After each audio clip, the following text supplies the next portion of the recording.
નમસ્કાર. વેબિનારમાં જોડાયેલ દરેકનું સ્વાગત છે. આજે ગિરનારી મંડળનો 665મો વેબિનાર છે. આજના વક્તા છે ભુજ નજીક કુકમાના શ્રી વિવેકભાઈ ચૌહાણ સાહેબ, જેઓ એક બોટનિસ્ટ છે અને હાલ તેઓ ગ્રાસીસ એટલે કે ઘાસ ઉપર પીએચડીનું કાર્ય કરી રહેલ છે.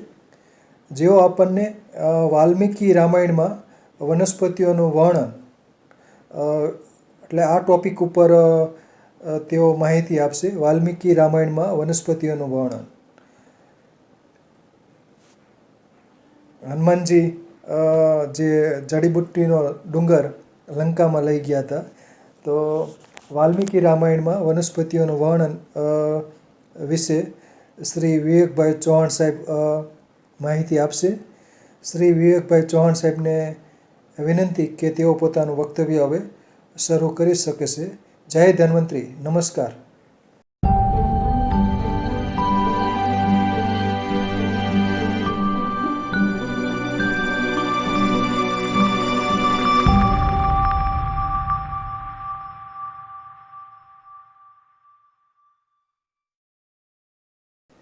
જય ધન્વંતરી સાહેબ.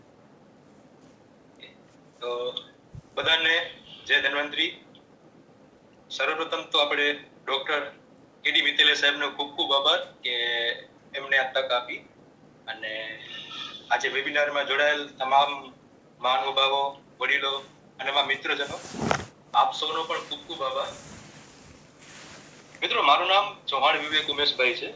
હું કચ્છ ભુજમાં કુકમા કરીને ગામ આવેલું છે, ત્યાંનો વતની છું અને હાલ ભુજમાં એક સંશોધન કેન્દ્ર છે, Gujarat institute of desert ecology, જે ગાઈડ તરીકે પ્રચલિત છે. ત્યાં એઝ અ રિસર્ચ ફેલો મારી જોબ ચાલુ છે અને કચ્છ યુનિવર્સિટીમાં હું વનસ્પતિ શાસ્ત્રમાં પીએચડી પણ મારું અત્યારે ચાલુ છે. મિત્રો, આજનો મારો વિષય છે વાલ્મીકી રામાયણમાં વનસ્પતિઓનું વર્ણન. તો આપણે વાલ્મીકી રામાયણ વિશે જાણીએ એ પહેલા જાણી લઈએ કે વાલ્મીકીજી કોણ હતા. તો મેં પૂરું વક્તવ્ય 3 અધ્યાયમાં વિભાજિત કરેલું છે. પહેલો અધ્યાય છે રામાયણની મૂળભૂત વાતો. બરાબર. તો સર્વપ્રથમ આપણે વાલ્મીકીજી વિશે જાણી લઈએ. એવું કહેવાય છે કે જે વાલ્મીકીજી હતા એ જ્યારે જવાન હતા ત્યારે તેઓ ચોર કે લૂંટેરા હતા એમ, અને તેનો અસલ નામ હતું રત્નાકર. તો રત્નાકર શું કરતા કે જંગલ માર્ગે જે પણ નીકળતા તે તેમને લૂંટી અને તેમને લૂંટવાનું કામ કરતા. પણ એકવાર કેવું થાય છે કે નારદ મુનિ એ રસ્તા ઉપરથી નીકળે છે, તો રત્નાકર નારદ મુનિને પણ લૂંટવાની કોશિશ કરે છે. પછી એ ઘટના બાદ નારદ મુનિ અને રત્નાકર વચ્ચે જે સંવાદ થાય છે, એ સંવાદથી એનું હૃદય પરિવર્તન થાય છે અને એ પછી સત્સંગ બાજુ વળી જાય છે અને ખૂબ જ કઠોર તપસ્યા કરે છે. એવું કહેવાય છે કે રત્નાકરની તપસ્યા એટલી કઠોર હતી કે બ્રહ્માજી સ્વયં એને વરદાન આપવા માટે ધરતી પર આવ્યા હતા. પણ જ્યારે બ્રહ્માજી ધરતી પર આવ્યા ત્યારે એને જોયું કે રત્નાકરની આસપાસ આપણે ઉદયનો રાફડો કેવો હોય છે એ રીતે કીડી પણ પોતાનું ઘર બનાવે છે. એને અંગ્રેજીમાં એન્ટ હિલ કહેવાય છે. તો એવા કીડીનો જે ટીલો કહીએ આપણે, એ રત્નાકરની આસપાસ જામી ગયો હતો અને છતાં પણ રત્નાકરની તપસ્યા ચાલુ હતી. હવે આજે કીડીનો જે ટીલો બની ગયો હતો એને સંસ્કૃતમાં વાલ્મીક કહેવામાં આવે છે અને આ ઘટના ઉપરથી બ્રહ્માજીએ એને વાલ્મીકી નામ આપ્યું અને એ જ વાલ્મીકી આગળ જઈને રામાયણની રચના કરે છે. વાલ્મીકીજીએ પૂરી રામાયણ સંસ્કૃત ભાષામાં લખી છે અને શ્લોકના રૂપમાં લખી છે. બરાબર. તો એટલા માટે રામાયણને મહાકાવ્ય કહેવામાં આવે છે અને વાલ્મીકીજીને આદિ કવિ કહેવામાં આવે છે, કારણ કે એમના દ્વારા જે રચિત રામાયણ છે એ પૃથ્વી ઉપર લખાયેલી સૌથી પહેલી રામાયણ છે. પછી જેમ જેમ સમય આગળ ગયો તેમ તેમ રામાયણની વિવિધ આવૃત્તિઓ પણ લખાતી ગઈ. તમે હાલ જોઈ શકો છો કે રામાયણની કેટલી અલગ અલગ આવૃત્તિઓ છે, બરાબર. અલગ અલગ સદીમાં અલગ અલગ આવૃત્તિ લખાયેલી છે. પણ એમાં સૌથી વધુ આપણે ભારત વર્ષમાં કહી શકીએ કે જે પ્રચલિત છે, જે સૌ કોઈ જાણે છે, એવી બે આવૃત્તિઓ છે. એક તો રામચરિતમાનસ અને બીજી છે કંબન રામાયણ, બરાબર. રામચરિતમાનસ ગોસ્વામી તુલસીદાસજી લખી હતી. એ લખી હતી 16મી સદીમાં. અને ગોસ્વામી તુલસીદાસજી એ જ વ્યક્તિ છે કે જેને હનુમાન ચાલીસાની રચના કરી હતી, બરાબર. એની સિવાય તમે હજી વધારે આવૃત્તિઓ જોઈ શકો છો. 17મી સદીમાં જે પોથી રામાયણ લખાયેલી છે, એવું કહેવાય છે કે એ રામાયણનું ઉર્દુ આવૃત્તિ છે રામાયણની, બરાબર. હવે એક પ્રશ્ન એ આવે કે વાલ્મીકી રામાયણ તો છે, એની સિવાય આટલી બધી રામાયણ છે, તો આ બધી રામાયણમાં અલગ ભિન્નતા શું છે, વિશેષતા શું છે, બરાબર. તો સર્વપ્રથમ એક છે કે જે એના રચયિતા છે, કવિ કહીએ આપણે, એનો દ્રષ્ટિકોણ, બરાબર. હરેક કવિએ જે રામાયણની આવૃત્તિ લખી છે એ અલગ અલગ સમયમાં લખી છે અને અલગ અલગ દ્રષ્ટિકોણથી લખેલી છે. હું તમને એક નાનું ઉદાહરણ આપું કે વાલ્મીકી રામાયણ અને રામચરિતમાનસ એ બે વચ્ચે કેટલું અંતર છે, બરાબર. તો વાલ્મીકી રામાયણમાં તમે રામાયણ શબ્દની સંધિ છૂટી પાડો તો શું થાય? રામા વત્તા આયન, બરાબર. રામા એટલે ભગવાન રામ અને આયન એટલે કે યાત્રા, એટલે ભગવાન રામની યાત્રા એટલે રામાયણ. જ્યારે રામચરિતમાનસમાં કેવું થાય? રામાચરિત માનસ મતલબ કે ભગવાન રામના સારા ગુણો. એટલે વાલ્મીકી જે લખી છે એમાં એને રામ ભગવાનની જે યાત્રા હતી એના પર વધારે ભાર આપ્યું છે કે રામ ભગવાન કેવી કેવી જગ્યાએથી એમને યાત્રા કરી હતી, એ સમયનું જંગલો કેવા હતા, પર્યાવરણ કેવું હતું. જ્યારે વાલ્મીકીજીએ જે રામાયણ તુલસીદાસજીએ લખ્યું છે એનામાં એને રામાયણની જે હરેક ઘટનાઓ છે એનામાંથી આપણે શું શીખવા મળે છે, હરેક ઘટનામાં રામ ભગવાનના કયા ગુણ જે ઉભરીને આવે છે, બરાબર, એમને એ વસ્તુ હાઇલાઇટ કરી છે. તો આ રીતે હરેક આવૃત્તિમાં તમને કંઈક વિશેષ જોવા મળશે. આ તો થઈ આપણા ભારત વર્ષની વાત. પણ ભારત સિવાયના અમુક ઘણા બધા દેશો એવા છે કે જ્યાં રામાયણને સ્વીકારવામાં આવી છે. તો તમે હાલ સ્ક્રીન ઉપર અમુક દેશોના નામ જોઈ શકો છો કે જ્યાં એ લોકોએ રામાયણની પોતાની આવૃત્તિ બનાવી છે, બરાબર.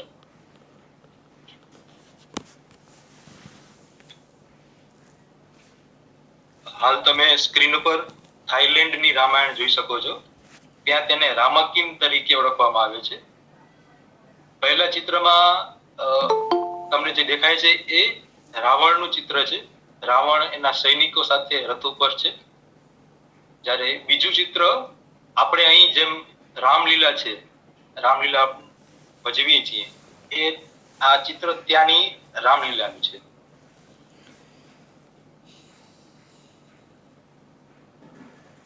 પછી તમે આ બર્મામાં રામલીલા, પછી ઇન્ડોનેશિયામાં પણ રામલીલાનું તમે ચિત્ર જોઈ શકો છો. મિત્રો, આ ચિત્ર કંબોડિયાનું છે.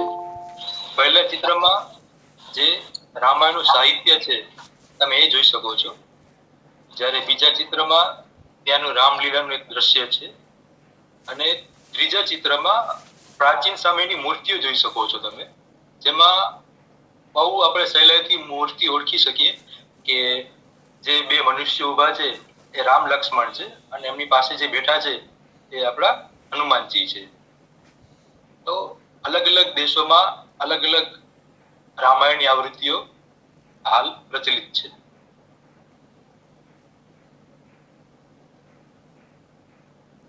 વાલ્મીકી રામાયણના 7 કાંડ, એટલે કે કાંડ મતલબ ભાગ, બરાબર. વાલ્મીકીજીએ પૂરી રામાયણ 7 અલગ અલગ ભાગોમાં વિભાજિત કરી છે. અને જે ભાગોના નામ છે એના ઉપરથી પણ આપણે થોડો આઈડિયા આવે કે ભાઈ આ ભાગમાં રામાયણની કેટલી કથા આવરી લેવામાં આવી છે. બરાબર. જેમ કે પહેલા ભાગનું નામ છે બાલકાંડ, મતલબ ભગવાન રામનો જન્મ થયો અને એમનો જે ઉછેર થયો, પછી અને રામ સીતાના લગ્ન થયા ત્યાં સુધીની વાર્તા બાલકાંડમાં છે. બરાબર. પછી બીજો છે અયોધ્યા કાંડ. તો એમના લગ્ન પછીની અયોધ્યામાં એ લોકો જે સમય વિતાવ્યો એ, પછી એમનું વનવાસ, અને આ ભાગમાં રામ ભરત મિલાપ થાય છે ત્યાં સુધીની વાર્તા અયોધ્યા કાંડમાં આવે છે. પછી ત્રીજો છે આરણ્ય કાંડ. આરણ્યનો મતલબ થાય છે ઘાટ જંગલ. એકદમ જે કુદરતી ઘાટ જંગલ હોય છે એને સંસ્કૃતમાં આરણ્ય કહેવાય છે. અને તમે જાણતા હો તો આપણા વન વિભાગની જે ગાંધીનગરમાં ઓફિસ છે એનું નામ પણ આરણ્ય ભવન છે. બરાબર. તો જંગલમાં એમની સાથે જે જે ઘટનાઓ છે એ બધું આરણ્ય કાંડમાં આવે છે. ચોથો છે કિષ્કિંધા કાંડ. કિષ્કિંધા એ આપણા વાલી અને સુગ્રીવ ની રાજધાનીનું નામ હતું. તો જ્યારથી એ લોકોની કથા શરૂ થાય છે ત્યારથી કિષ્કિંધા કાંડ પણ શરૂ થાય છે, અને એ પૂર્ણ થાય છે જ્યારે એ લોકોને જાણવા મળે છે કે સીતા માતા લંકામાં છે. પછી પાંચમો છે સુંદરકાંડ. સુંદરકાંડ તો આમ પણ બહુ પ્રચલિત છે. આપણા ઘણા ધાર્મિક કાર્યોમાં આપણે સુંદરકાંડનો જનરલી પાઠ કરતા હોઈએ છીએ. સુંદરકાંડમાં હનુમાનજીની જે શક્તિઓ છે એ બધા દર્શાવવામાં આવ્યા છે. એ સાગર ઓળંગીને લંકા જાય છે, લંકા દહન કરે છે, એ બધું સુંદરકાંડમાં છે. પછી છે યુદ્ધકાંડ. યુદ્ધકાંડમાં નામ ઉપરથી જ આપણે આઈડિયા આવે કે જે પણ બધું યુદ્ધ થયું છે એ બધું યુદ્ધકાંડમાં છે. અને યુદ્ધકાંડ ક્યારે પૂરો થાય છે કે સંપૂર્ણ યુદ્ધ પ્લસમાં સીતા માતાની અગ્નિ પરીક્ષા, એ લોકોનું અયોધ્યા પાછું આવવું, એમનું રાજ્ય અભિષેક અને વિભીષણનો પણ રાજ્ય અભિષેક, આટલી વાર્તા યુદ્ધકાંડમાં છે. હવે આ યુદ્ધકાંડ છે એને તુલસીદાસજીએ લંકા કાંડ કીધું છે રામચરિતમાનસમાં. બરાબર. અને સાતમો કાંડ છે ઉત્તરકાંડ. ઉત્તરનો મતલબ થાય આગળનું. બરાબર. હવે આપણે રામાયણનો મતલબ જોઈએ તો રામા પ્લસ આયન એટલે કે રામ ભગવાનની યાત્રા. તો યાત્રા તો અયોધ્યાથી શરૂ થઈ અને અયોધ્યા ઉપર પૂરી થઈ ગઈ પાછી. એ લોકો જ્યારે અયોધ્યા પાછા આવ્યા ત્યારે એની યાત્રા પૂરી થઈ જાય છે. તો એટલા માટે જ ઉત્તરકાંડને રામાયણ પછીનો કાંડ એટલે કે રામાયણ પછીની વાર્તા કહેવામાં આવે છે. બરાબર. તમને ખ્યાલ હોય તો રામાનંદ સાગરની જે સિરિયલ આવતી રામાયણ, એનામાં એ લોકો જયારે લવકુશ દેખાડવાના શરૂ કર્યા હતા ત્યારે એ લોકોએ સિરિયલનું ટાઇટલ ચેન્જ કરી નાખ્યું હતું. ત્યારે સિરિયલનું ટાઇટલ હતું ઉત્તર રામાયણ, એટલે કે રામાયણ પછીની વાર્તા. બરાબર. તો આ વાલ્મીકી રામાયણના 7 અલગ અલગ ભાગો છે. આ પહેલો અધ્યાય હતો જેમાં રામાયણની થોડીક આપણે મૂળભૂત વાતો જાણી. હવે આપણો મુખ્ય અધ્યાય આવે છે જે છે પવિત્ર વનસ્પતિઓ, કે રામાયણમાં કઈ કઈ વનસ્પતિઓ દર્શાવવામાં આવી છે. હવે આપણે જોઈએ તો રામાયણની વાર્તા ઉત્તર પ્રદેશથી શરૂ થાય છે, અયોધ્યા ઉત્તર પ્રદેશમાં છે, અને ત્યાંથી કરી અને લંકામાં પૂર્ણ થાય છે. બરાબર. તો વચ્ચે ઘણા બધા રાજ્યો બદલે છે અને છેલ્લે દેશ પણ બદલી જાય છે. તો વનસ્પતિઓમાં ઘણું વિભિન્નતા આપણે જોવા મળે છે. હવે આપણે સાઉથ ઇન્ડિયાની કે લંકાની વનસ્પતિ જોઈએ તો એ આપણા માટે થોડું આપણે એટલો આઈડિયા પણ આવે કે ભાઈ આ કઈ વનસ્પતિ હશે. તો એટલા માટે મેં અમુક એવી વનસ્પતિઓ સિલેક્ટ કરી છે આ પ્રેઝન્ટેશન માટે કે જે આપણા વચ્ચે પ્રચલિત છે, જે આપણે સૌ જાણીએ છીએ વનસ્પતિઓને. સૌથી પહેલી વનસ્પતિ છે અશોક, જેને સીતા અશોક પણ કહેવામાં આવે છે. બરાબર. હવે અશોક વૃક્ષનું નામ સાંભળીએ એટલે આપણા મગજમાં સર્વપ્રથમ જે વસ્તુ આવે એ છે અશોક વાટિકા. બરાબર. અશોક વાટિકા એટલે કે અશોક વૃક્ષનું વાટિકા. વાટિકા મતલબ બગીચો. જે એવો બગીચો કે જ્યાં અશોકના વૃક્ષો પુષ્કળ છે. હવે અશોક વાટિકા પ્રચલિત એટલા માટે છે કે જ્યારે રાવણ સીતા માતાને લંકા લઈ જાય છે ત્યારે તેને અશોક વાટિકામાં રાખે છે. બરાબર. હવે અશોક વાટિકામાં રાખવા પાછળનું પણ એક કારણ છે. તમે અશોક શબ્દની સંધિ છૂટી પાડો તો એ શું થાય? અ વત્તા શોક. બરાબર. શોક એટલે કે દુઃખ અને અશોક એટલે કે જે આપણા દુઃખ હરી લેતું હોય, જે આપણા દુઃખ દૂર કરતું હોય. તો એવું માનવામાં આવે છે કે અશોક વૃક્ષની નીચે તમે બેસો તો તમને ખૂબ સરસ ફીલ થાય છે. તમારા દુઃખ હોય છે તમે તમારા દુઃખ ભૂલી જાવ છો.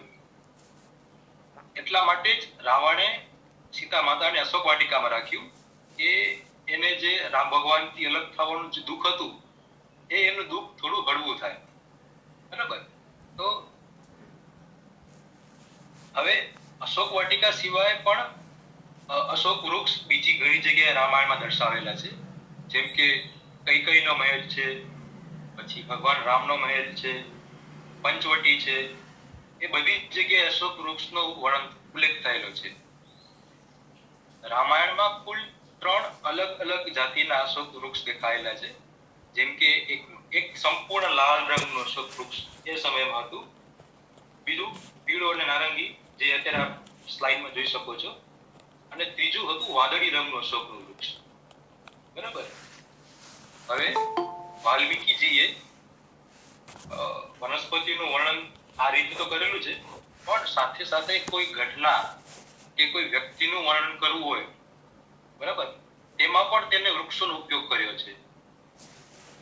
ઉદાહરણ તરીકે તમે છેલ્લો પોઈન્ટ જોશો તેમાં લખેલું છે કે એને રાવણ ગુસ્સામાં કેવો લાગતો હતો એ વર્ણન કરવા માટે પણ એને અશોક વૃક્ષનો ઉપયોગ કર્યો છે. જેમ કે એમાં લખેલું છે કે રાવણને જ્યારે ગુસ્સો આવ્યો ત્યારે એ કેવો લાગતો હતો કે માનો કે કોઈ મોટો પહાડ હોય, એ પહાડ સંપૂર્ણ અશોક વૃક્ષથી ઢંકાયેલો હોય અને હરેક વૃક્ષ ઉપર લાલ કલરના ફૂલ આવેલા હોય, તો આખો લાલ પહાડ કેવો લાગે? રાવણ ગુસ્સામાં એવો લાગતો હતો. અને એને આ વાત કયા શ્લોકમાં કરી છે તો તમે નીચે નંબર જોઈ શકો છો, 5, 22, 28. બરાબર. એમાં 5 નંબર છે એ કાંડ દર્શાવે છે. 5 એટલે કે આપણો સુંદર કાંડ. 22 નંબર એ અધ્યાય દર્શાવે છે અને 28 નંબર એ 22મા અધ્યાયનો 28 નંબરનો શ્લોક. 28 નંબરના શ્લોકમાં વાલ્મીકીજીએ અશોક વૃક્ષનો ઉપયોગ કર્યો છે.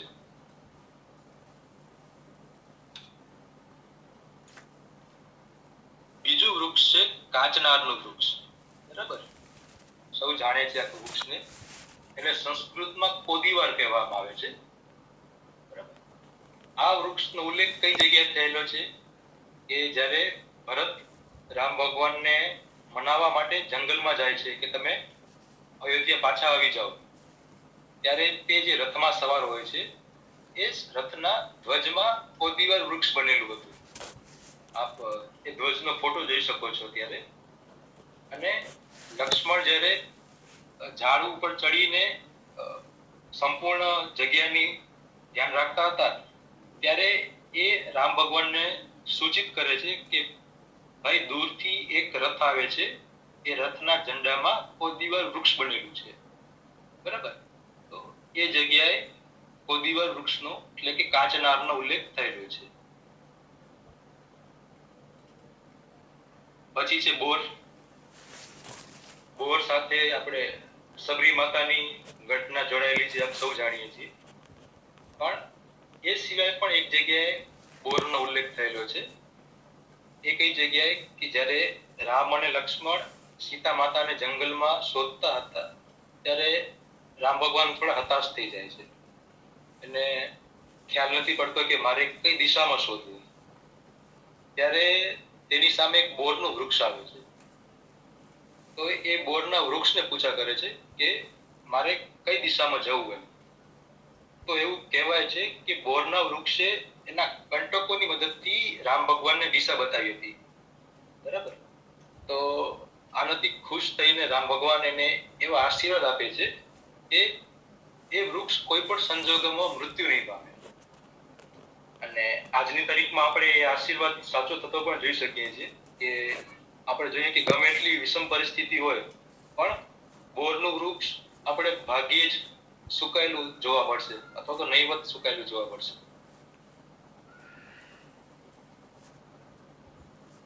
પછી છે દેવદાર. આપમાંથી કોઈ ઉત્તર ભારતમાં શિમલા, મનાલી, કુલુ એ બાજુ કશે ફરવા ગયા હશો તો તમે દેવદારના વૃક્ષો અચૂક જોયા હશે. બરાબર. દેવદારના વૃક્ષો ઠંડા પ્રદેશમાં પહાડી ઉપર જોવા જનરલી કુદરતી રીતે ઉગતા હોય છે. દેવદારનો મતલબ થાય છે કે ભગવાનને સમર્પિત વૃક્ષ. દેવ એટલે કે ભગવાન અને દારૂ એટલે કે વૃક્ષ, એટલે કે ભગવાનને સમર્પિત વૃક્ષ. પ્રાચીન સમયમાં દેવદારના જંગલો બહુ જ એક આદર્શ જગ્યા કહેવાતા, આશ્રમ બનાવવા માટે, તપસ્યા કરવા માટે. બરાબર. પણ અને દેવદારના વૃક્ષનું જે જંગલ હતું એને દારૂક વન તરીકે ઓળખવામાં આવતું. તો એક રસપ્રદ બાબત એ છે મિત્રો કે આ વૃક્ષ છે ઠંડા પ્રદેશનું, પણ વાલ્મીકી રામાયણમાં આ વૃક્ષનો ઉલ્લેખ કિષ્કિંધામાં થયેલો છે. કિષ્કિંધા એટલે કે હાલનું આપણું દક્ષિણ ભારત, કેરેલા, તમિલનાડુ એ સાઈડ. અને ઉલ્લેખ કેમ થયેલો છે કે રામ ભગવાન સુગ્રીવની સેનાને સૂચના આપે છે કે તમે સીતા અને રાવણને શોધો, પણ કઈ જગ્યાએ શોધો તો કે એવા જંગલમાં શોધો કે જ્યાં લોધના વૃક્ષ, પછી પદ્મકના વૃક્ષ અને દેવદારથી આચ્છાદિત હોય એવા જંગલોમાં શોધો. તો આ રીતે દેવદારના વૃક્ષનો ઉલ્લેખ એ સમયના દક્ષિણ ભારતમાં થયેલો છે, જે હાલ આપણે ઉત્તર ભારત કે ઠંડા વિસ્તારમાં જોઈએ છીએ. પછી છે ધ્રબ કે ધાબળો. આ એક પ્રકારનું ઘાસ છે અને આપણા ધાર્મિક કાર્યોમાં ઘાસનું ખૂબ જ મહત્વ રહેલું છે. આ ઘાસને પુષ ઘાસ તરીકે પણ ઓળખવામાં આવે છે. આની સાથે વાર્તા એવી જોડાયેલી છે કે જ્યારે સીતા માતા ધરતીમાં સમાતા હતા ત્યારે એના પુત્રો એટલે કે લવ અને કુશ એમને રોકવાની કોશિશ કરે છે, પણ એ સમયે એ સીતા માતાને રોકી નથી શકતા. પણ કુશના હાથમાં સીતા માતાના અમુક વાળ આવી જાય છે અને એ વાળમાંથી પછી આ ઘાસનો ઉદ્ભવ થાય છે. એટલા માટે આ ઘાસને કુશ ઘાસ તરીકે પણ ઓળખવામાં આવે છે. બરાબર. અને સુંદરકાંડમાં એક જગ્યાએ એવું લખેલું છે કે ભગવાન રામે આના પર્ણ, આ કુશ ઘાસનો ઉપયોગ અસ્ત્ર તરીકે કર્યો હતો. અસ્ત્ર મતલબ કે જે જે લોકો ફેંકીને યુદ્ધ કરતા હોય છે એને અસ્ત્ર કહેવાય છે. જ્યારે જે હાથમાં લઈને યુદ્ધ કરે એને શસ્ત્ર કહેવાય છે. એવું શા માટે તો કે આ કુશ ઘાસના પર્ણની કિનારીઓ એકદમ આરી જેવી હોય છે અને તમે ભૂલે ચૂકે જો અડી જાઓ તો તમારા હાથમાં ચીરો પાડી દે છે. એની પર્ણની કિનારીઓ એકદમ કંટકીય હોય છે. પછીના જે 3 વૃક્ષો છે એ વૃક્ષોનો ઉલ્લેખ રામ ભગવાન અને જ્યારે લોકો જંગલમાં હતા ત્યારે એ લોકો જે કુટિયા એટલે કે પોતાનું ઝૂંપડું બનાવતા હતા એના ઝૂંપડું બનાવવામાં ઉપયોગ કર્યો હતો. સૌથી પહેલું તો જે વાંસ, બરાબર. બીજું છે ખીજડો. હવે ખીજડાની ડાળીઓ એટલી ગાઢ હતી કે એ લોકોએ એ વૃક્ષની નીચે ઝૂંપડું બનાવ્યું અને ખીજડાની ડાળીઓ એક કુદરતી છત તરીકે એ લોકોએ ઉપયોગ કર્યો હતો. ત્રીજું ચિત્ર તમે જોઈ શકો છો એ તાળ વૃક્ષના પાંદડા છે. તો રામાયણમાં પણ તાળ વૃક્ષના પાંદડાનો ઉપયોગ છત ભરવા માટે થયો હતો અને આ ચિત્ર તો આજના સમયનું છે કે આજના સમયના લોકો પણ તાળ વૃક્ષના પાંદડાથી છત ભરે છે.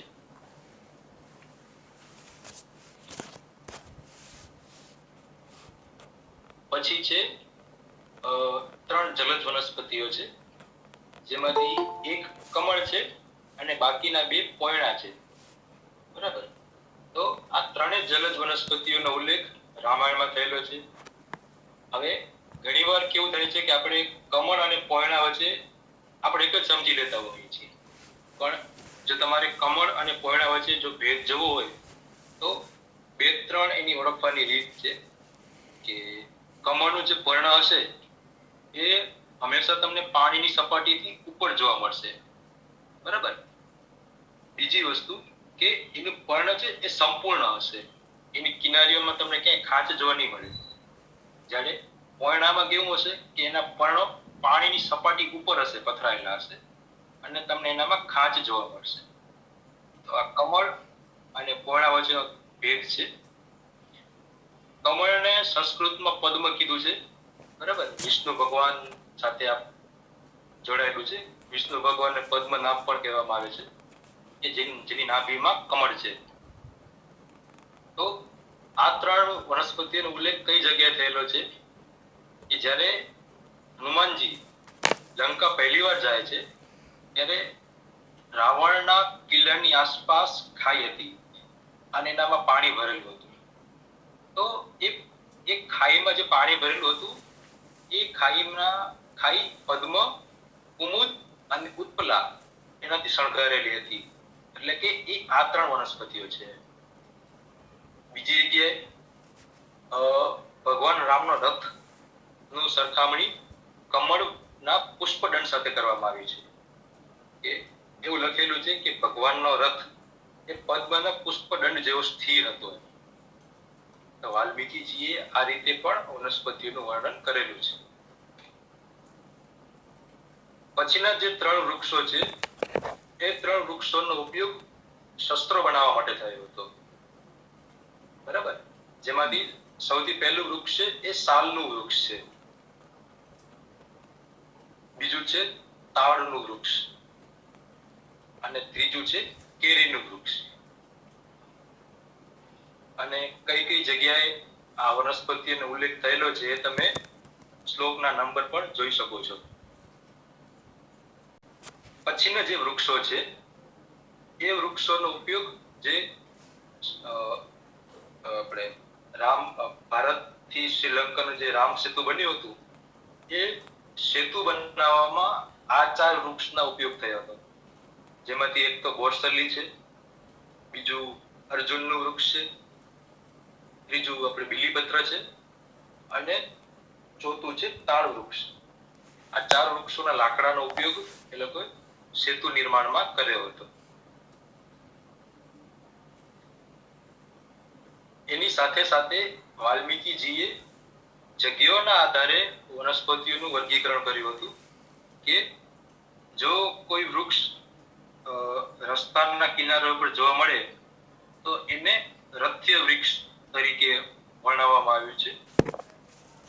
જે વૃક્ષ મંદિરમાં છે એને દેવતા નિષ્ઠાના વૃક્ષ તરીકે વર્ણન કરવામાં આવ્યું છે.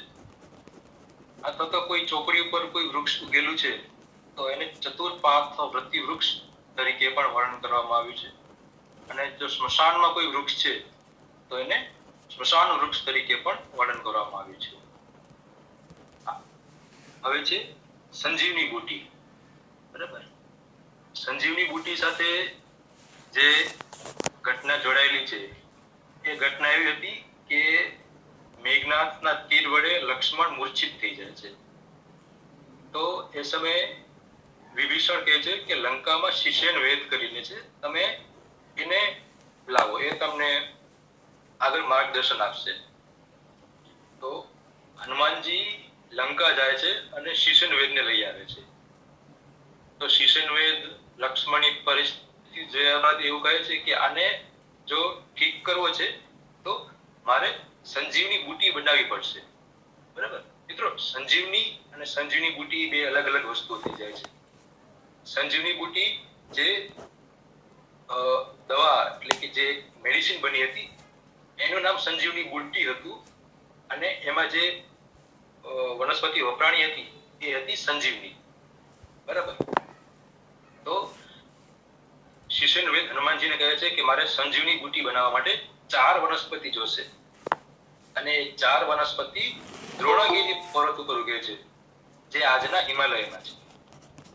તો એમાં હનુમાનજી લેવા જાય છે ત્યારે તે વનસ્પતિને ઓળખી નથી શકતા, તો એ આખો પહાડ લઈ આવે છે. બરાબર.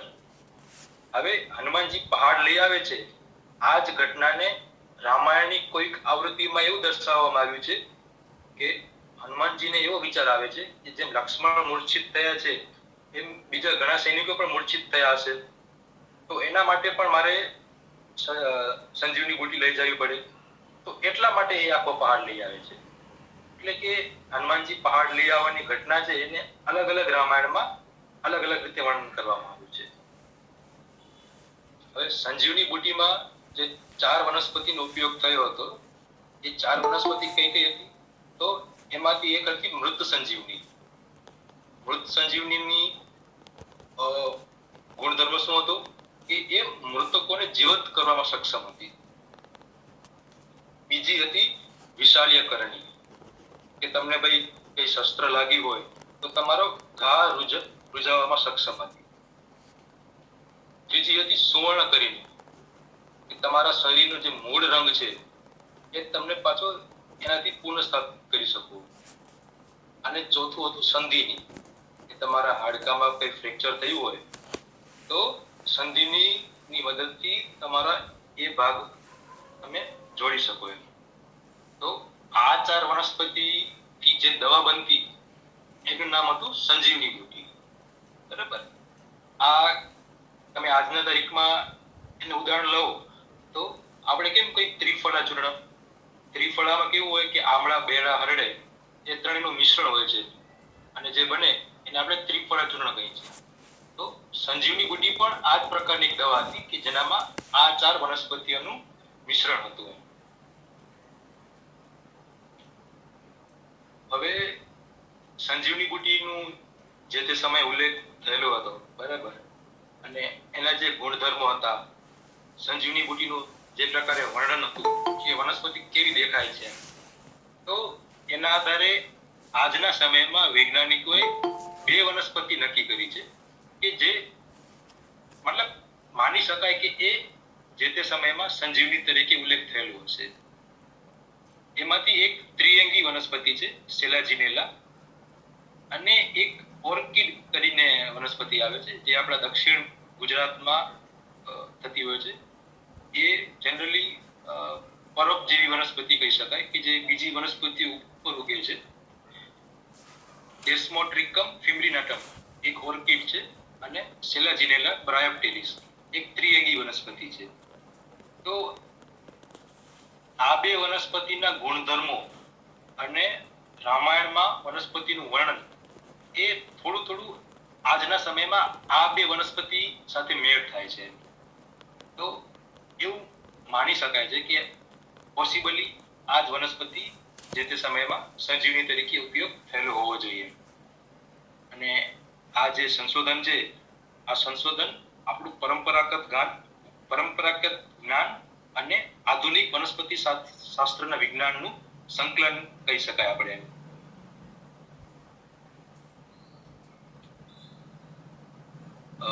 અહીંયા આપણો બીજો અધ્યાય પૂર્ણ થાય છે, અને હવે આપણો અંતિમ અધ્યાય એ છે યાત્રા માર્ગ. બરાબર.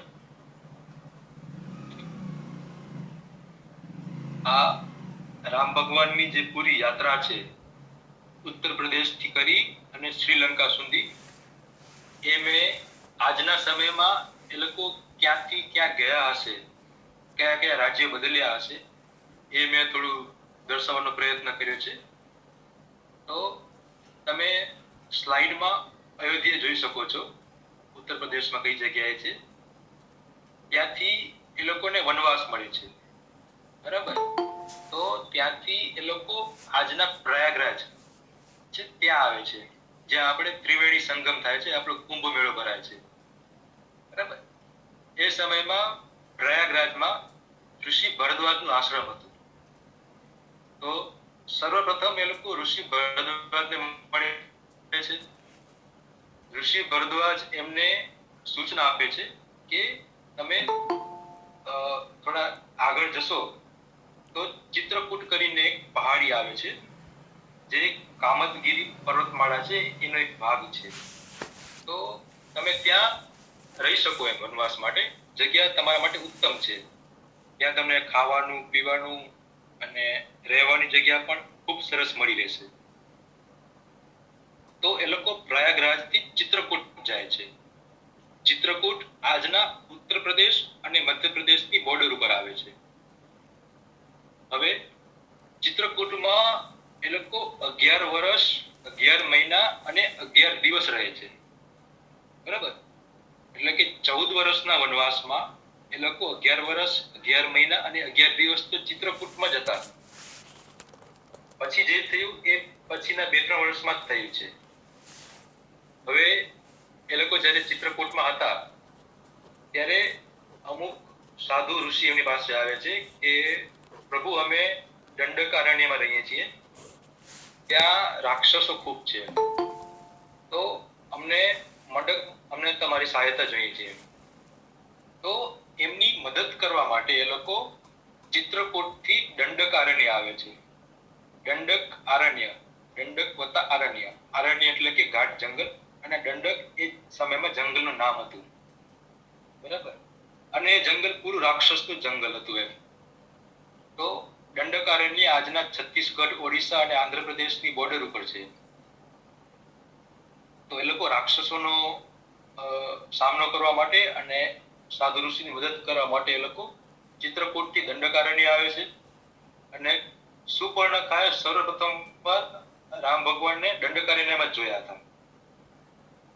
પછી દંડકારણ્યમાં એમનું કામ પૂર્ણ થઈ જાય છે તો પછી એ લોકો ત્યાંથી આજના મહારાષ્ટ્રમાં પંચવટીમાં જાય છે. બરાબર, અને પંચવટીમાં પોતાનું આશ્રમ મતલબ પોતાનું રહેઠાણ બનાવે છે. અને પંચવટી આજના નાસિક છે, નાસિકની બાજુમાં આવેલું છે. તો પંચવટીમાં રામાયણની કઈ ઘટના જોડાયેલી છે કે સુપર્ણખા એમનો પીછો કરતી પંચવટી આવે છે, અને પંચવટીમાં જ લક્ષ્મણ એનું નાક કાપે છે.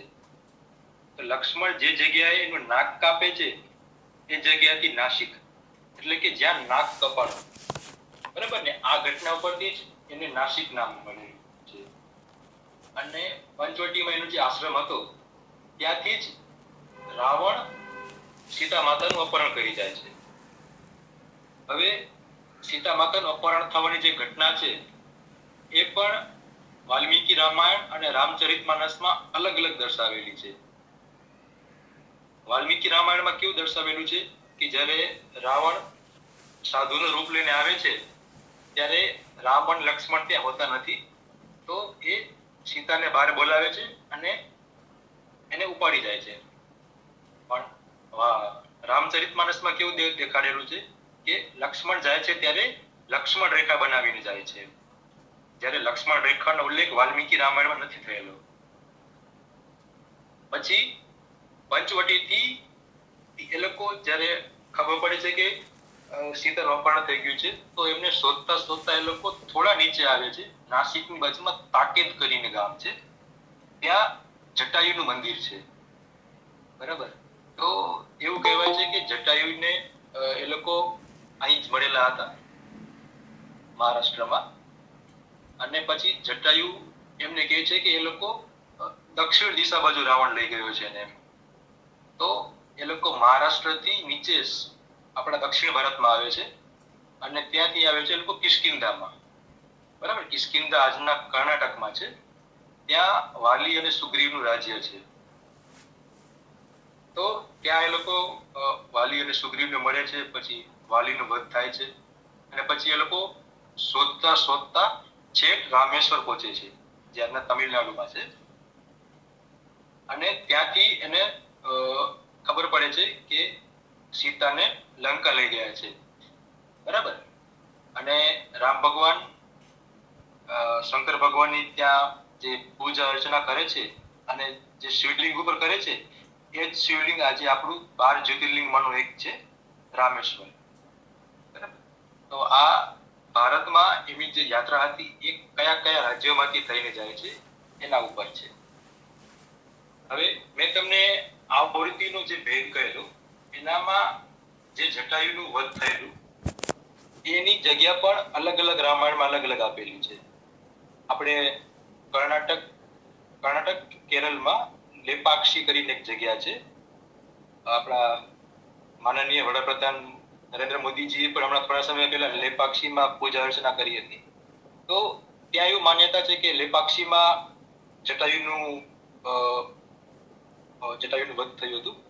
અને હજી એક ગોલકોંડા કરીને જગ્યા છે જ્યાં પેલું જટાયુનું મોટું મૂર્તિ એક ડુંગર પર બનાવેલી છે. તમે ક્યાંક ફોટા જોયા હશે. તો એવું કહે છે કે જટાયુનું વધ અહીંયા થયું હતું એમ. તો એના માટે પણ અલગ અલગ આવૃત્તિમાં અલગ અલગ જગ્યાએ દર્શાવેલી છે. આજના સમયનો જે ચિત્રકૂટ છે એનો ફોટો તમે જોઈ શકો છો. ચિત્રકૂટનો મતલબ થાય છે ચિત્ર અને કૂટ. ચિત્ર એટલે કે સુંદર અને કૂટ એટલે કે પર્વત અથવા શિખર એમ. બરાબર. ચિત્રકૂટ કામદગીરી પર્વતમાળા છે એનો એક ભાગ છે. અને ચિત્રકૂટની આસપાસ બીજા ઘણા પણ યાત્રાધામ આવેલા છે. હનુમાન ધારા છે, જાનકી કુંડ છે, લક્ષ્મણ પહાડી છે. બરાબર. લક્ષ્મણ પહાડી એ જગ્યા છે કે એવું માનવામાં આવે છે કે રામ અને લક્ષ્મણ ચિત્રકૂટ પર રહેતા અને લક્ષ્મણ એકલા લક્ષ્મણ પહાડી ઉપર રહેતા. એ લક્ષ્મણ પહાડી ઉપરથી ચિત્રકૂટનું ધ્યાન રાખતા. બરાબર. પછી છે દંડકારણ્ય. દંડકારણ્યનું દંડક નામની પાછળ પણ બે ત્રણ વાતો જોડાયેલી છે. એક તો જે તે સમયમાં દંડક નામનો એક રાક્ષસ હતો, એના ઉપરથી નામ પડ્યું હોવું જોઈએ. અથવા તો ત્યાં એક દાંડા નામનું ઘાસ ઉગતું જે તે સમયમાં, એના ઉપરથી કહેવાતું નામ. અથવા તો સળંગ વૃક્ષનું એક લાઈનમાં વૃક્ષો હોય એને પણ દંડા કહેવાય છે.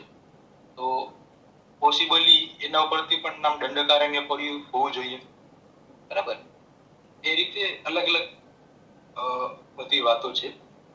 હવે આરણ્ય કાંડમાં દંડકારણ્યનો ઉલ્લેખ કઈ રીતે થયેલો છે તો એક શ્લોકમાં એવું દર્શાવવામાં આવેલું છે કે એવું જંગલ કે જ્યાં વિપુલ માત્રામાં વૃક્ષો છે, પવિત્ર વૃક્ષો છે અને ફળ આપતા વૃક્ષો છે.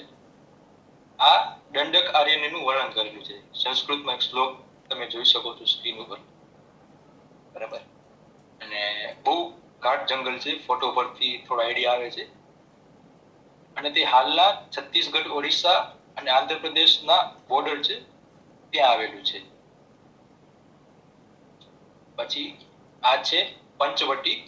ત્યાં એક ગુફા છે, સીતા ગુફા, કે જ્યાં એ લોકોએ પોતાનું આશ્રમ બનાવ્યું હતું.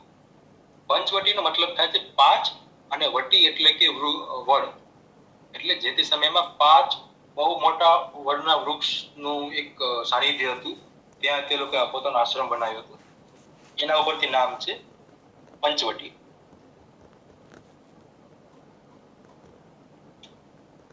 પછી છે કિષ્કિંધા, વાનરોની રાજધાની. બરાબર. કિષ્કિંધામાં પંપા સરોવર છે જે તુંગભદ્રા નદીનો ભાગ છે. આપણે ગુજરાતીમાં એક ભજન પણ છે કે પંપા સરોવરની પારે સબરીબાઈની ઝૂંપડી. તો સબરીબાઈની જે ઘટના છે એ કિષ્કિંધાની આજુબાજુ જ ક્યાંક થયેલી હોવાનું માનવામાં આવે છે. જે તે સમયનું કિષ્કિંધા 12મી સદીમાં કૃષ્ણદેવરાય કરીને એક રાજા થઈ ગયા. એમને પોતાની રાજધાની બનાવી હતી અને જે હાલના સમયે હમ્પી તરીકે ઓળખાય છે. બરાબર. હમ્પીને વર્લ્ડ હેરિટેજ સાઇટ તરીકે પણ હાલ ઘોષિત કરવામાં આવ્યું છે. તમે બીજું ચિત્ર જે જોઈ શકો છો એ હમ્પીનું છે. પછી આ છે દ્રોણાગીરી પર્વત. બરાબર ને. ત્યાં એક બોર્ડ પણ મારેલું છે આજની તારીખમાં કે ભાઈ હનુમાનજીએ અહીંથી સંજીવની ઉપાડી હતી એમ.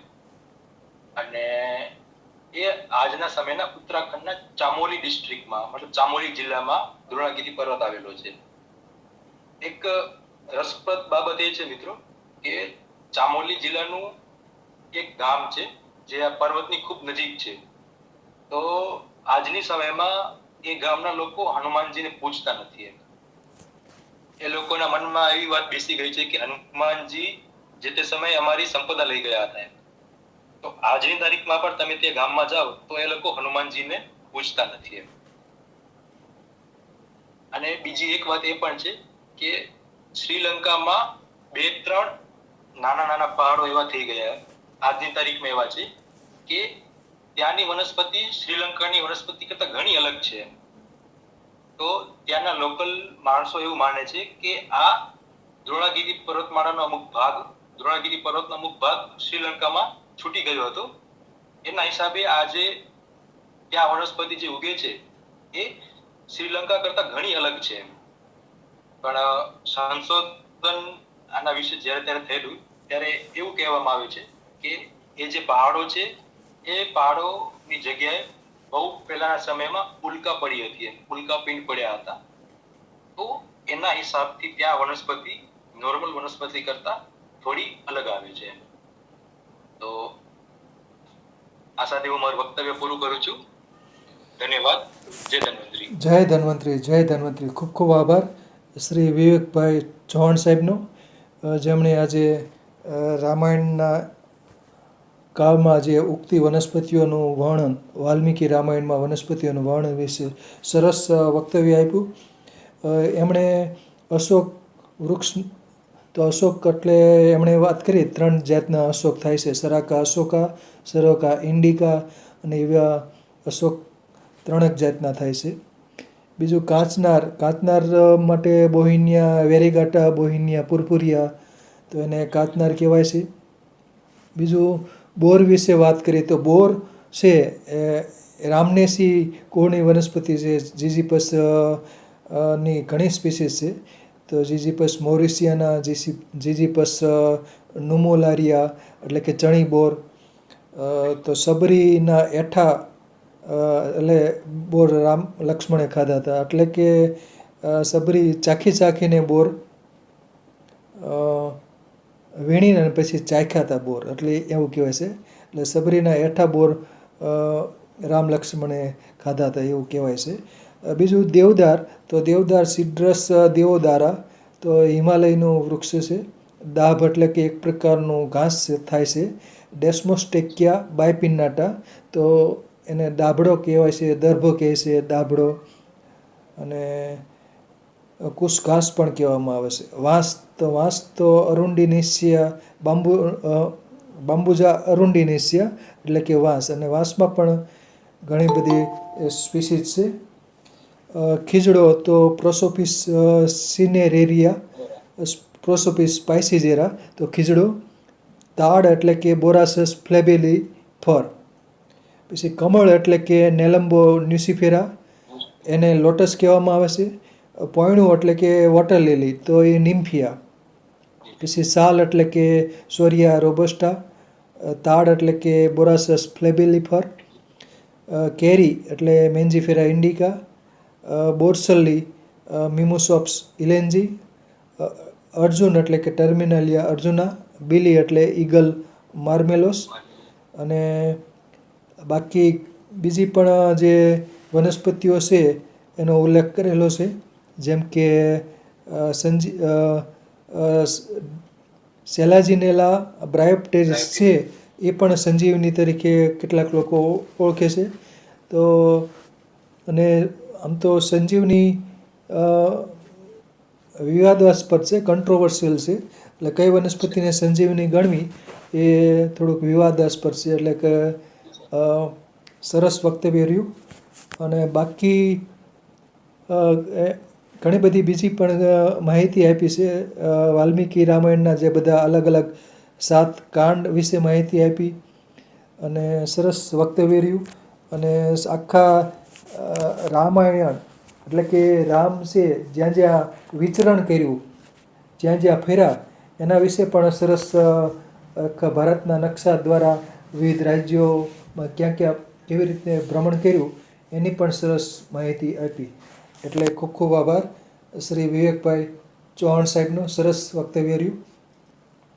હવે સરસ રહ્યું વક્તવ્ય. આભાર. સરસ. હવે શ્રી રમેશભાઈ રાવળ સાહેબને વિનંતી કે બે શબ્દો કે શ્રી રમેશભાઈ રાવળ સાહેબ, જો અનમ્યુટ થઈ શકે તો. થાનકી સાહેબ બોલી જાઓ. થાનકી સાહેબ બોલો, જો બોલી શકો તો. બહુ સરસ વક્તવ્ય જોયું હતું. પણ થોડી પૂરક માહિતી આપવાની છે, કેમ કે હું જ્યારે સંભળાય છે આપને મારો અવાજ? હું ટ્રેનમાંથી બોલું છું અત્યારે, ચાલુ પ્રવાસે. તો મેં જ્યારે વેબિનાર મહાભારત મસીનો આપ્યો ને, ત્યારે હું જ્યારે તૈયારી કરતો હતો ને, ત્યારે મને નેટ ઉપર ઘણા રિસર્ચ પેપર એવા જોવા મળ્યા હતા કે એમાં રામાયણમાં વનસ્પતિઓનો જે ઉલ્લેખ છે એમાં લગભગ 105 જેટલી વનસ્પતિઓનો ટોટલ રામાયણમાં ઉલ્લેખ છે. એટલે આમાંથી કદાચ આપણે જો વધારે ડિટેલમાં અભ્યાસ કર્યો હોય તો ઘણી વનસ્પતિઓ હજી એમાં જોવા મળે. કેમ કે મેં મહાભારતમાં જ્યારે મારા વેબિનારમાં આશરે 90 જેટલી વનસ્પતિની સ્લાઇડ્સ સાથે ઓળખ આપી હતી.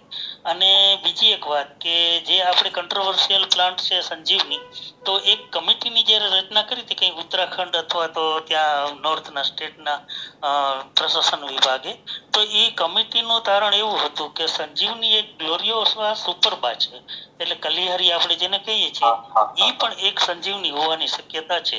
એટલે આમ કોન્ટ્રોવર્શિયલ પ્લાન્ટ છે, એટલે અત્યારે કોઈ બોટનિસ્ટ એને એક્ઝેક્ટલી આઈડેન્ટિફાઈ નથી કરી શકતો કે આમાંથી કઈ વનસ્પતિને સંજીવની કહેવાય. પણ એક શક્યતા આની પણ રહે છે, આપણી કલિહારીની ગ્લોરિયોબા સુપરબા, બરોબર છે. અને આ રીતની મહાભારતની અંદર પણ આવી આમાં બેમાં કોમન છે. રામાયણ અને મહાભારતની વનસ્પતિની યાદી આપણે જોઈએ ને, તો એમાંની ઘણી વનસ્પતિ એમાં કોમન છે. એટલે નેટ ઉપર આપ જયારે સર્ચ કરશો ને, ત્યારે એક રિસર્ચ પેપરની અંદર flora of Ramayana, flora of Mahabharata એમ કરીને આખો એક છે. એમાં બોટનિકલ નેમ સાથે વનસ્પતિઓનો ઉલ્લેખ છે અને કયા શ્લોકમાં અથવા તો કયા પર્વમાં, કેમ કે મહાભારતના તો 18 પર્વો છે, તો મેં પર્વ પ્રમાણે વૃક્ષોની યાદી બનાવી હતી કે સંસ્કૃતમાં આ પર્વની અંદર આ વૃક્ષ છે એનું એક્ઝેક્ટ અત્યારે ગુજરાતી અથવા તો બોટનિકલ નેમ આ કહેવાય. એવી રીતે કરીને આખો મેં મારો વેબિનાર તૈયાર કર્યો હતો. તો આ રીતે કદાચ હજી થોડું વધારે સંશોધન કરતા આપે જે યાદી આપી છે એમાં હજી ઘણી ઉમેરી પણ શકાય એમ છે. તો એ કદાચ નેટ ઉપર આપણે જો રિસર્ચ પેપર મળી જાય તો વધારે સારું હજી વક્તવ્ય. સરસ સરસ સરસ, ખૂબ ખૂબ આભાર થાનકી સાહેબ. હવે શ્રી રમેશભાઈ રાવળ સાહેબને વિનંતી કે બે શબ્દો કે શ્રી રમેશભાઈ રાવળ સાહેબ. સાહેબ, ખૂબ ખૂબ અંતઃકરણપૂર્વક અભિનંદન. ખૂબ સરસ રજૂઆત કરી. અને જ્યારે હું શ્રીલંકામાં ગયો ત્યારે પણ આ બાબતની એક ચર્ચા 2-4 લોકો સાથે મેં કરેલી. અને વનસ્પતિઓ અમુક આપણે જાણતા નથી, પણ મોટા ભાગે જે વનસ્પતિ છે એ આજની તારીખે આ જે બુટ્ટીની વાત કરે છે, એ બુટ્ટી જેવી અમુક દુર્લભ વનસ્પતિઓ આપણા વિસ્તારમાં પણ છે. કારણ કે આપણો જે ગુજરાત અને ગીર જે છે એ બરફ વિસ્તારમાં થયા સિવાયની મોટા ભાગની વનસ્પતિ આપણા વિસ્તારમાં થાય છે. એટલે હજી જો લાંબુ સંશોધન કરવામાં આવે તો એવી જડીબુટ્ટીઓ આપણે ત્યાં મળી આવે એવું મારું પોતાનું માનવું છે. ખૂબ ખૂબ આભાર સાહેબ, ખૂબ ખૂબ આભાર. સરસ સરસ, ખૂબ ખૂબ આભાર. સરસ સરસ સરસ સરસ.